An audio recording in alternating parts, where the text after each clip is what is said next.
Hey guys, how are you? One more video for you. और जैसा कि मैं कह रहा था आपको, हर डाउनलोड पे बाय करने का ट्राई करो। आज आपने चमत्कार देख लिया होगा, नया हाई आ चुका है। ठीक है, अब इसके बाद की रणनीति क्या रहेगी हमारी?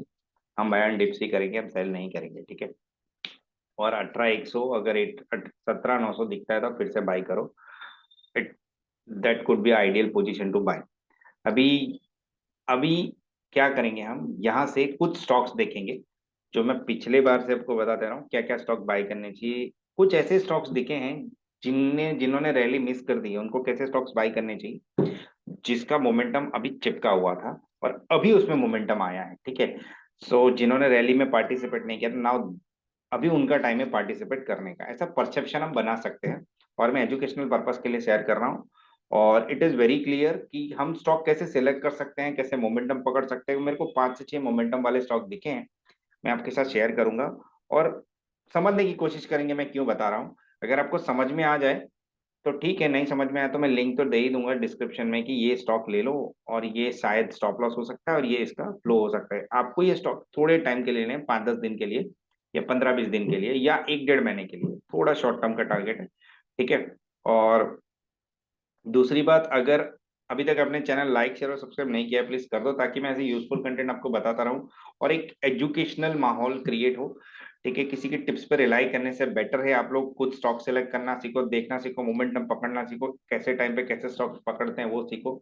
ठीक है, और फ्लो के साथ जाओ, बोलते go with flow for maximum return. So ये जो कंटेंट है उसी के लिए है कि मैं आपको ये स्टॉक बता रहा हूँ, तो आपको भी ऐसे स्टॉक देखने हैं जो इस फ्लो में जा रहे हो और अच्छे वॉल्यूम और अच्छे मोमेंटम के साथ जा रहे हो। ठीक है, और पॉजिटिव डाइवर्जन के साथ जा रहे हो। तो मैं आपको शेयर करता हूँ, स्क्रीन पे रहना। ये कुछ स्टॉक्स हैं जो मैंने आपके लिए निकाले हैं फिलहाल। ठीक है, आई होप आपको मेरी स्क्रीन दिख रही है। ठीक है, सो पहला तो है Gujarat state Petronet limited. Just a minute. ठीक है, गुजरात स्टेट पेट्रोनेट लिमिटेड। दूसरा है पावर फाइनेंस कॉर्पोरेशन लिमिटेड। तीसरा इंडियन ऑयल कॉर्पोरेशन लिमिटेड। चौथा HCL, HDFC bank and Wipro. ये कुछ स्टॉक है जिसका मोमेंटम रह गया था जो वापस अभी इंटैक्ट आया है। सो एचडीएफसी बैंक का तो आपको पता ही है, मैं काफी टाइम से आपको कह रहा था। Wipro Wipro is surprising, surprise था आज के लिए, जो नीचे से उसने जो कर्व दिया है बहुत सुपर सुपर कर्व दिया है। ठीक है, फिर पावर फाइनेंस कॉर्पोरेशन बहुत बड़ा ब्रेकआउट है, जीएसपीएल का तो बहुत ही बड़ा ब्रेकआउट है, इंडियन ऑयल कॉर्पोरेशन का भी ब्रेकआउट है, HCL as as expected move दे रहा है। मैं 1250 तक की आशा रख रहा हूँ। ठीक है, सो अभी एक काम करते हैं, स्क्रीन पे चलते हैं, हम चार्ट देखते हैं कुछ क्या कैसे मुझे क्यों लग रहा है इस मोमेंटम। सबसे पहली चीज मैं एचडीएफसी बैंक का लेके बैठा था। ठीक है, तो मैं जैसा कि कह रहा था आपको, चलो यहाँ पे जाते हैं कि एचडीएफसी बैंक ये लाइन चार्ट है जो मैं कैंडल से निकल के लाइन चार्ट पे आऊंगा तो थोड़ा क्लियर रहेगा। ठीक है, आप इसका फ्लो देखो क्या हुआ था और अभी क्या दिख रहा है। तो फॉर एन एग्जाम्पल हम यहाँ से समझ, जस्ट मिनट।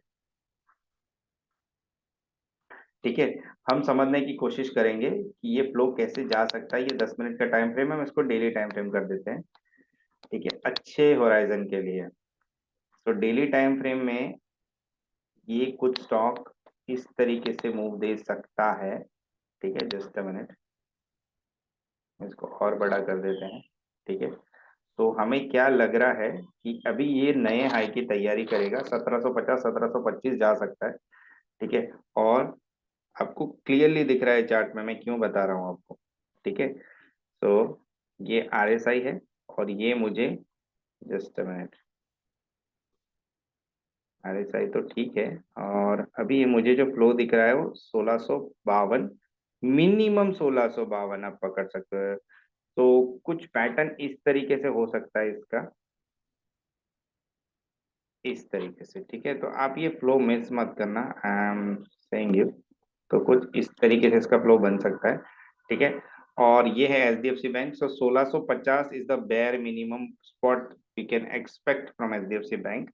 छोटे से स्टॉप लॉस 10 12 या 20 पॉइंट के स्टॉप लॉस के साथ। तो उसके बाद 1750 भी जा सकता है। ठीक है, उसके बाद हम देखेंगे, अब मैंने जो बताया आपको GSPL, Gujarat state Petronet limited. ठीक है, इसमें मुझे बहुत ही अच्छा मोमेंटम दिख रहा है ये, और काफी टाइम के बाद दिखा ये स्पॉट। बहुत ही सरप्राइजिंग था, 22 रुपए एक दिन में मैं एक्सपेक्ट नहीं कर रहा था, बट इतना चला है। तो आप इसको क्या एक्सपेक्ट कर सकते हो, आप इसको एक फ्लो ब्रेकआउट बोल सकते हो, जो मैं हमेशा कहता हूँ। देखो ये तोड़ा इसने, अभी now what is next, we can expect कि it will move like this, ठीक है। और हम ये बड़े कव की तैयारी कर सकते हैं, तो 293 और 300 एक पकड़ सकते हैं। अगर उसके बाद वो टिक गया तो शायद it will go like this. तो आप बड़ा टारगेट पकड़ोगे तो देखो नीचे 20-25 पॉइंट का स्टॉप लॉस है, ऊपर आपको 50-60 से 100 रुपए भी मिल सकते हैं। तो ये एक वॉल्यूम के साथ ब्रेकआउट हुआ है। आरएसआई देखो, आरएसआई ने भी बहुत अच्छा पैटर्न बनाया है, ठीक है। एमएससीडी ने पॉजिटिव क्रॉस ओवर है डेली टाइम फ्रेम में। डेली टाइम फ्रेम की बात करो, डेली टाइम फ्रेम पे कोई भी स्टॉक ब्रेकआउट दिखे तो कोई भी डीप आता है आप उसे छोड़ो ही मत, ठीक है। ये जीएसपीएल है। अभी इसके बाद हम चलते हैं दूसरे स्टॉक पे, एचसीएल टेक, ठीक है। HCL tech one of my very favourite stock, जिस हम आप पूरे दिन भर बात करोगे तो भी कोई प्रॉब्लम नहीं, ठीक है इसके बारे में। तो ये ठीक है, तो ये कुछ पैटर्न आपको दिख रहा है, it is very sweet pattern. और मैं क्या एक्सपेक्ट कर रहा हूँ इससे, मैं इससे एक्सपेक्ट कर रहा हूँ जहां से इसकी मंदी शुरू हुई थी ये वहीं वापस जाए। तो ये कुछ इस तरीके से सेम पैटर्न वाले स्टॉक्स हैं, आप कुछ भी बोल सकते हो, cup and handle pattern, rounding bottom pattern, ठीक है। सो ये कुछ इस तरीके से फ्लो ये ऊपर जा सकता है। मैंने लिंक्डइन में भी पोस्ट किया था और ये आपके साथ मैंने लाइव भी शेयर किया है, ठीक है। तो ये एचडीएफसी बैंक हो गया, एचसीएल टेक हो गया, जीएसपीएल हो गया। अभी हम देखते हैं आईओसी, ठीक है। आईओसी, इंडियन ऑयल कॉर्पोरेशन, जिसको लोग बहुत थका हुआ स्टॉक कहते हैं, बट मुझे इसमें मोमेंटम दिख रहा है अच्छा खासा, ठीक है। और बहुत लोगों के पास ये स्टॉक होगा। मैंने जो 100 रुपए के अंदर वाले स्टॉक बताए थे, कई लोगों ने लिया, thank you very much for listening me are doing same some investment in that stocks. तो इसमें सेम पैटर्न है। इट इज नॉट लाइक कि ऐसे ही पैटर्न वाले स्टॉक तेजी देते हैं, बट 70-80 टाइम्स होता है ऐसा, तो हमें ऐसी अपॉर्चुनिटी मिस नहीं करनी चाहिए, ठीक है। अगर यहाँ पे पॉजिटिव दिख रहा है आपको, यहाँ पे पॉजिटिव दिख रहा है, ये पॉजिटिव दिख रहा है, तो आपको राह किस चीज की देखनी है, ठीक है। So what we can expect now, हम आईओसी से क्या एक्सपेक्ट कर सकते हैं, हम आईओसी से 80 रुपीज एक्सपेक्ट कर सकते हैं यहाँ से, कुछ इस तरीके से, ठीक है। तो ये आईओसी हो गया, एचसीएल टेक हो गया, एचडीएफसी बैंक बता दिया मैंने आपको, जीएसपीएल बता दिया। अभी बहुत ही जो सरप्राइजिंग वाला स्टॉक है, इसका टारगेट आप कितना पकड़ सकते हो, 80, 81, 82 रुपीज का, शायद उसके बाद बड़ा कव भी दिखे आपको कुछ इस तरीके से। तो 90 रुपीज तक की एक्सपेक्टेशन आप इसमें रख सकते हो। देखो 5-10 रुपए का स्टॉप लॉस और ऊपर 25-30 रुपए है, तो आप छोटा छोड़ो, बड़े की राह देखो, ठीक है। ये हो गया, ये सब का मोमेंटम मिस हो गया था, अभी इंटैक्ट है। तो मैंने 4-5 स्टॉक बता दिए अभी। और जो सबसे सरप्राइजिंग चार्ट था विप्रो का, देखो ये धीरे धीरे इसने मोमेंटम पकड़ा है, और आज जो ब्रेकआउट दिया है उसने, स्लाइटली आरएसआई मेरा फेवरेट डाइवर्जन 50 के ऊपर आया है। तो आप इसको डेली टाइम फ्रेम अगर देखो तो मुझे 412 इमीडिएट इफेक्ट से दिख रहा है, और 440। अगर नीचे का टारगेट स्टॉप लॉस रखना है तो आप नीचे का टारगेट बहुत छोटा सा रख के आप इसको 424 तक की एक आशा रख सकते हो। कुछ इस तरीके का पैटर्न मुझे दिख रहा है, और उसके बाद का होराइजन कुछ इस तरीके से है, ठीक है। और आज मैंने मेरे व्यूज कुछ एक दो जगह शेयर भी किए, तो ये बहुत बड़ी क्वांटिटी में बाय भी हुआ है किसी इंस्टीट्यूशन से।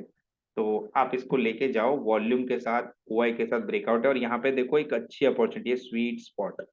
अभी तो पॉजिटिव डाइवर्जन दिखा है और ये भी पॉजिटिव डाइवर्जन दिखा है, ठीक है। तो मैंने ये कुछ स्टॉक बता दिए, मैंने लिस्ट भी शेयर कर दी, मैं पिन कमेंट में भी शेयर कर देता हूँ आपके लिए, आपके साथ, तो आपको थोड़ा इजी रहेगा समझने के लिए, fine. So this are some stocks जो मैं आपको कह रहा हूँ लेने के लिए। सो एजुकेशनल पर्पस के लिए है, और अगर आपको ये समझ में आ जाए तो ये ले लेना। कुछ इस पैटर्न वाले स्टॉक ढूंढो और उसमें थोड़े टाइम के लिए बने रहना, थोड़ा डीप आता है, बड़ा फ्लो आता है, ठीक है। और मैंने गोवा कार्बन भी शायद ग्रुप में पोस्ट किया था, गोवा कार्बन, उसने तो अच्छा खासा ब्रेकआउट दे दिया और अच्छा खासा रिटर्न भी दे दिया, और आज तो शायद नीचे चला गया, देखो तो मोमेंटम मिस हो गया, बट नहीं है ज्यादा स्टॉप लॉस, ये वापस ऊपर आ जाएगा। और इसने जो ब्रेकआउट दिया वो कहाँ से दिया था, अगर हम देखें, ये 15 नवंबर, देखो 15 नवंबर से कितना गया ये, 16 नवंबर। सो एक मिनट, 15 नवंबर से 16 नवंबर, इट वॉज लाइक 600 रुपये, एंड देन 680 रुपये उसके बाद नीचे आया, तो ठीक है, फिर से एक बाइंग अपॉर्चुनिटी मिल सकती है आपको। आप इतना बड़ा फ्लो आया, मतलब 50-25 रुपए का स्टॉप लॉस है, ऊपर ऊपर 100-150 मिले तो कोई गलत बात नहीं है, ठीक है। सो ऐसे बहुत सारे स्टॉक्स है, तो आपको फ्लो के साथ प्रॉफिट मिले तो निकल जाया करो, और इसमें अभी भी बाइंग कर सकते हो आप, 50 के ऊपर है, अगर थोड़ा डीप दिखे तो आप ये लेवल पे भी बाई कर सकते हो। तो कुछ स्टॉक्स हैं, मैंने आपको शेयर कर दिए, ठीक है। आई होप आपको सब समझ में आ गया होगा। अगर आपको अच्छा लगा है ये जो मैं स्टॉक सिलेक्शन के क्राइटेरिया बता रहा हूँ, तो आप इसे जरूर लोगों के साथ शेयर करें, और खुद भी अवेयर रहे, और आपके चाहिए लोगों को भी बताएं कि भाई इस तरीके से स्टॉक बाय कर सकते हैं और आपको रिटर्न मिल सकता है ना। चलो, thank you very much, till then I hope तेजी के लिए, नए हाइस के लिए खूब खूब बधाई आपको, ठीक है ना। थैंक यू वेरी मच, सी या।